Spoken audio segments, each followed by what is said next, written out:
বহুকাল আগের কথা, এক সাধক বাগদাদের পথে হেঁটে যাচ্ছিলেন। পথের মধ্যে তার হঠাৎ দেখা হলো এক ভয়ানক ছায়ামূর্তির সাথে। ছায়ামূর্তিটা দেখতে অদ্ভুত এবং ভীতিকর। সাধক তাকে জিজ্ঞেস করলেন, তুমি কে আর কোথায় যাচ্ছ? ছায়ামূর্তি উত্তর দিল, আমি হলাম মহামারী। আমি বাগদাদ শহরে যাচ্ছি। আমার কাজ হলো সেখান থেকে 5,000 মানুষের প্রাণ নেওয়া। সাধক ভয় পেলেন, কিন্তু যেহেতু এটি প্রাকৃতিক নিয়ম বা বিধিলিপি, তাই তিনি আর কিছুই বললেন না। মহামারী তার পথে চলে গেল। কয়েক সপ্তাহ পর সাধক ফিরতি পথে আবার সেই একই রাস্তা দিয়ে আসছিলেন।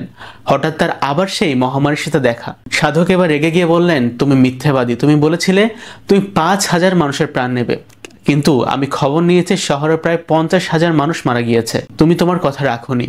মহামারী তখন শান্ত গলায় উত্তর দিল, না হে সাধক, আমি মিথ্যে বলিনি। আমি আমার কথা রেখেছি। আমি মাত্র 5,000 মানুষের প্রাণ নিয়েছি। বাকি 35,000 মানুষ তো মারা গিয়েছে ভয়ে আর দুশ্চিন্তায়। আমাদের বিষয়গুলো কিন্তু ঠিক একই রকম। প্রায় সময় যা আমাদের নিয়ন্ত্রণে নেই সেগুলো নিয়ে আমরা বেশি ভাবি। সাম্প্রতিক সময়ে ঢাকার ভূমিকম্প পরিস্থিতি নিয়েও একই বিষয়টি দেখা যায়। ভূমিকম্পে যতজন না মানুষ মারা গিয়েছে, আতঙ্ক তার থেকে বেশি নিহত বা আহত হয়েছে। আমাদের মনে রাখা উচিত, দুনিয়ার বিপদ আপদ বা ভূমিকম্প এগুলো সব আল্লাহর হুকুম ছাড়া হয় না। প্রকৃত মুমিন কখনো অহেতুক ভেঙে পড়ে না।